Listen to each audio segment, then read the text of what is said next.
Tôi đang đứng cạnh một chiếc MPV 7 chỗ có tên là MG G50.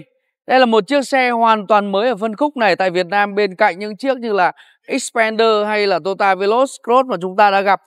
Và ngay lập tức thì tôi sẽ không thể nhớ được toàn bộ thông số kỹ thuật của chiếc G50 này, nên tôi xin phép mọi người tôi sẽ gọi là dân dã một chút là G50 nhé. Đây là phiên bản duy nhất đang bày tại triển lãm và chưa có giá bán. Kích thước là 4m8 là dài và trục cơ sở là 2m8. Động cơ xăng turbo 1.5 lít 126 mã và hộp số 7 cấp DCT ướt, hộp số ly hợp kép và ướt nhé. Đó, khá là ngon lành. Tuy nhiên thì chiếc xe này chưa được cung cấp giá bán và mọi người có thể nhìn này. Một chiếc xe dài tới 4m8 thì có lẽ là ở phân khúc MPV 7 chỗ mà chúng ta biết như là Suzuki XL7, Toyota Veloz Cross hay là Mitsubishi Xpander thì sẽ khó có một chiếc xe nào có kích thước và trục cơ sở dài tới 2m8, tôi nhớ là như vậy. Mà mọi người nhìn này, gầm khá là cao nhá. Gầm như là một gầm của một chiếc SUV crossover. Đó. Và cái không gian ngồi này, mọi người nhìn này. Anh camera lại gần, đó, cái chân này cực kỳ cao. Tức là những cái điểm này thì MG G50 ấy nó đã hơn so với các đối thủ Nhật Bản hiện tại đang bày bán tại Việt Nam. Tuy nhiên thương hiệu thì cũng là một điều rất đáng bàn với MG, một chiếc xe đến từ Trung Quốc. Tuy nhiên thì MG5 là một cái case study rất là tốt, rất là thành công bán ra tại Việt Nam, đặc biệt với phiên bản số sàn đâu đó khoảng hơn 300 triệu thì các bạn có thể đã có một chiếc sedan cỡ C nhưng mà giá như một chiếc xe cỡ A rồi. Thì bây giờ chúng ta sẽ bay vào bên trong để tìm hiểu về chiếc xe này, một chiếc xe MPV 7 chỗ đây.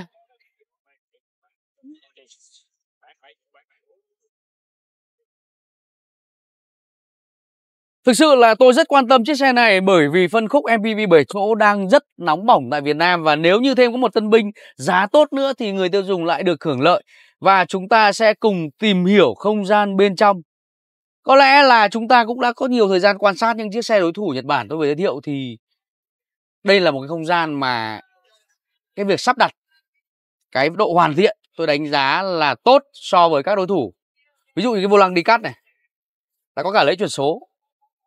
Rồi không gian này có rất là nhiều cái độ hoàn thiện, có cái nhựa piano bóng này, như đẹp này, phanh tay điện tử auto hold này, sạc pin này, thì có cổng sạc tai A, siêu có tai C. Đây cái màn hình giải trí trung tâm đây, có Apple CarPlay này, Android Auto này. Không dây có dây thì lát nữa chúng ta sẽ cùng tìm hiểu. Đây, cái bộ gọi là các cái điều khiển này. Đó. Điều hòa đó, mát chưa gió này, đó. Là điều khiển bằng cảm ứng nhá. Nút start stop engine này. Màn hình phía sau vô lăng là màn hình kỹ thuật số rồi.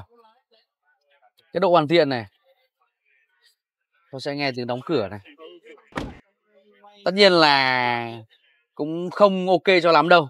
Mọi người nghe tiếng đóng cửa này, nó cũng sẽ hơi phồng phềnh, nhưng mà chúng ta mua về thì cũng phải damping, cũng phải dán thêm cái ầm cho nó chắc chắn hơn. Nếu như chiếc xe này mà đâu đó tầm giá khoảng 500 triệu thì với cá nhân tôi thì đó sẽ là một cái con bài thực sự là chiến lược với MG ở Việt Nam. Bên cạnh MG5 là chiếc MG G50 này. Nó thực sự là ngồi khá là rộng rãi. Ghế thiết kế ôm, ghế da nhá. Nhưng còn một số phiên bản thấp hoặc một chiếc ví dụ như chiếc Toyota Veloz là cũng có kết hợp cả nỉ nữa, da và nỉ. Chân này khá là cao mọi người nhỉ. Đấy. Cái khoảng người ngồi thì tôi nghĩ là nhất phân khúc rồi. Nếu mà mang về Việt Nam bán ở Việt Nam. Rồi chúng ta sẽ ra phía sau. Ôi.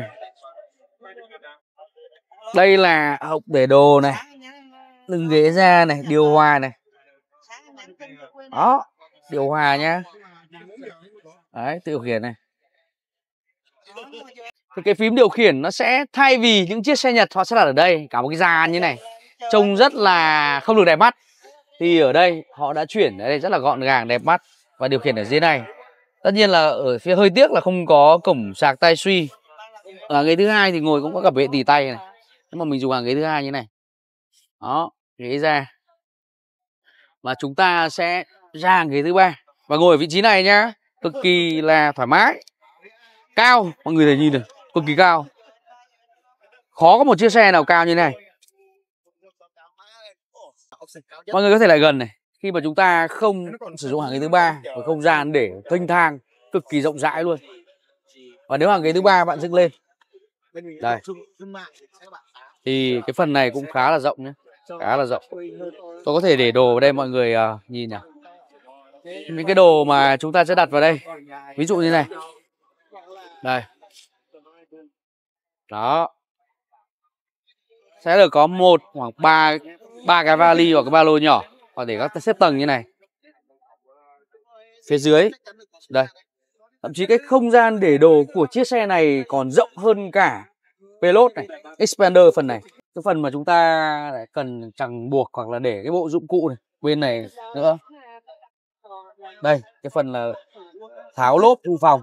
Chiếc xe này thì cũng giống như những chiếc xe khác cùng phân khúc là lốp dự phòng treo ở phía dưới này. Đó, mà treo rất là khéo, rất là kín. Cốp thì đương nhiên vẫn là cốp cơ thôi. Chiếc xe này chưa có giá bán nhưng mà hy vọng là nó sẽ có một cái giá rất tốt hoặc là ưu đãi nhiều thì may ra mới có cơ hội tại thị trường Việt Nam. Ở thị trường nước ngoài thì G50 có cả máy dầu, thậm chí có cả số sàn. Nhưng ngày hôm nay bày ở tại đây một phiên bản duy nhất là số tự động. Hy vọng là MG sẽ sớm công bố giá cho chiếc xe này. Bởi vì tôi nghĩ là cái phân khúc gia đình này, phân khúc chạy dịch vụ, họ đang cần những chiếc xe rẻ, tiết kiệm nhiên liệu và máy vừa đủ chấm như máy 1.5 như này. Nếu bài toán về giá mà MG giải quyết được thì đó là một cái điều rất kỳ vọng, rất có nhiều cái đất dành cho G50 tại thị trường Việt Nam. Cảm ơn quý vị và các bạn đã theo dõi chương trình của chúng tôi. Xin chào và hẹn gặp lại.